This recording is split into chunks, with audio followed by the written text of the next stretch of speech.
کراچی عروس البلاد، روشنیوں کا شہر، کاسموپولیٹن سٹی۔ جی ہاں، کراچی کے نام کے ساتھ ہی ذہن کی تختی پر یہ خصوصیات گونجنے لگتی ہیں۔ اس شہر کی گلیوں بازاروں میں گھومتے ہوئے اس بات کا احساس شدت سے ہوتا ہے کہ یہاں ہر رنگ، نسل، زبان، ذات، قومیت اور صوبائیت کا حامل شخص اسی حق کے ساتھ زندگی گزارتا نظر آتا ہے جیسے کوئی گھر کا مکین ہو، جسے کبھی یہ احساس نہ ہو کہ وہ کسی دوسرے قصبے، شہر یا صوبے کا باسی ہے اور یہاں صرف اپنی کسی غرض سے آیا ہے۔ کراچی نے ہمیشہ کسی مہربان کی طرح اپنی پوری باہیں کھول کر ہر آنے والے شخص کو خوش آمدید کہا ہے اور اس کے ہر طرح کے حقوق کو پوری طرح تسلیم کیا ہے۔ یہی وجہ ہے کہ یہاں آنے والا ہر شخص کراچی کے ماحول میں رنگ جاتا ہے اور شاید یہی اپنائیت اور خلوص کراچی کی وہ خوبصورتی ہے کہ ہر شخص یہاں کھینچا چلا آتا ہے۔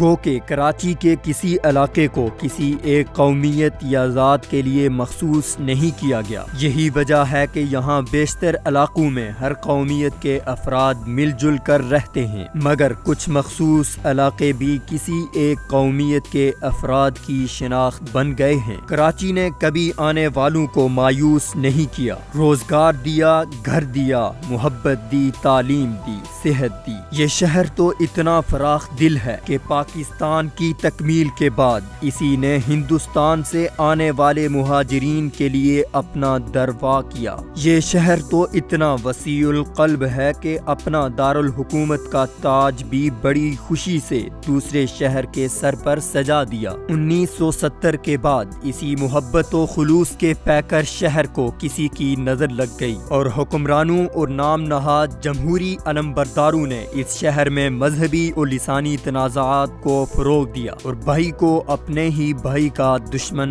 بنا دیا۔ روشنیوں کے شہر کی روشنیاں بجھنے لگی، قہقہے آنسوؤں میں ڈوبنے لگے، امیدیں مایوسی کے اندھیروں میں غرق ہونے لگیں۔ 1990 کے بعد یہاں روزانہ خون کی ہولی کھیلی جانے لگی۔ کراچی کے وہ فٹ پاتھ اور سڑکیں جو رات میں دوسرے شہر سے آنے والے بے گھروں اور مزدوروں کے آرام کی آماجگاہ تھی، ویران ہونے لگی۔ اس شہر کو کیا ملا؟ پورے ملک سے آنے والے لوگوں کو اپنے اندر سمو کر، ملک کو 70% ریونیو دے کر، ہر دکھ اور پریشانی اپنے اندر سمو کر۔ کیا اس شہر کا حق کسی نے ادا کیا؟ کیا اس شہر سے کسی نے محبت کی؟ نہیں، ہر ایک نے اس کو استعمال کیا، کبھی معاشی ترقی کے لیے، کبھی سیاسی برتری کے لیے۔ آج دوسرے شہر اپنی صفائی ستھرائی، ہریالی اور ترقی پر اتراتے ہوئے کراچی کا مذاق اڑاتے ہیں۔ کوئی کراچی کو گٹکا اور پان کا شہر کہتا ہے اور کوئی کراچی کو کرانچی کہہ کر سطحی مذاق کرتا ہے۔ افسوس، کراچی سب سے بڑا شہر رقبے میں اور آبادی میں، اور افسوس یہ کہ سب سے ہی زیادہ تباہ حال۔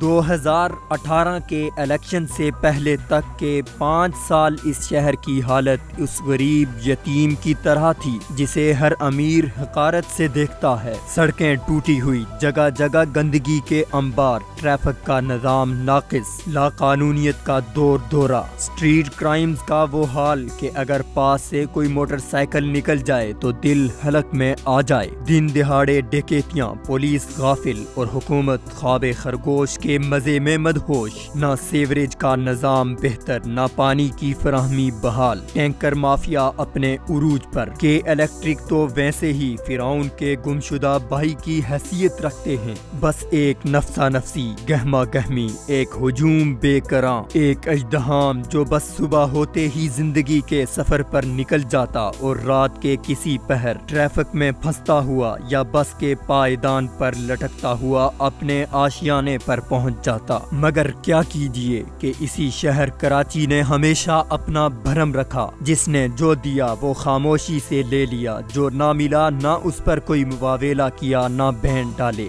بلکہ ہمیشہ اپنا ہاتھ دینے والوں میں رکھا۔ اس شہر کے لوگوں نے جس سے محبت کی اس کو کندھوں پر چڑھا دیا اور جو دل سے اترا اسے زمین پر پٹخ دیا۔ گو کہ اس شہر نے اپنی بساط سے زیادہ فرض ادا کیا۔ اب حق کی کی بات ہے کہ خان صاحب نے ہمیشہ کراچی کی بات کی ہے اور اس شہر نے بھی پی ٹی آئی کو جتا کر خان صاحب سے اپنی محبت کا حق ادا کیا ہے۔ ایک بار پھر شہر کراچی کے باسیوں نے خان صاحب کی صورت میں امید کی شمع جلائی ہیں اور اس بار اللہ نہ کرے کہ مایوسی ہو، گو کہ صوبائی حکومت تو وہی پرانی ہے مگر وفاقی حکومت کی تبدیلی شاید کراچی کے لیے خوش آئند ثابت ہو۔